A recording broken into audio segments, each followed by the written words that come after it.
আসসালামু আলাইকুম। আমরা এই মুহূর্তে আছি বাংলাদেশের বিখ্যাত দিনাজপুরের কান্তজিও মন্দিরে। কান্তজিও মন্দিরটির কিন্তু একটি ঐতিহাসিক গুরুত্ব রয়েছে। এই মন্দিরটির পুরোটি কিন্তু পুরামাটির ফলক, অর্থাৎ যেটি হচ্ছে টেরাকোটা নামে পরিচিত।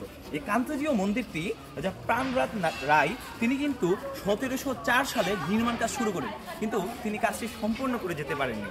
পরবর্তীতে তার ছেলে যে রামনাথ রায় তিনি কিন্তু 1752 সালে এই মন্দিরটি পুরোপুরি সম্পূর্ণ করেন এবং আপনারা দেখতে পাবেন এখানে ঠিক 15,000 টেরাকোটা রয়েছে, যেটির মাধ্যমে তৎকালীন সময়ের যে বিভিন্ন সামাজিক অবস্থা, মহাভারত এবং রামায়ণের কাহিনী সুন্দরভাবে তুলে ধরা হয়েছে।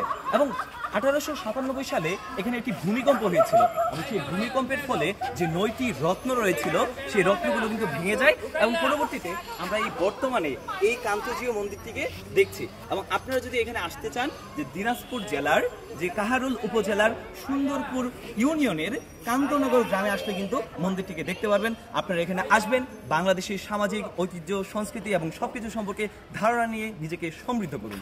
ধন্যবাদ সবাইকে।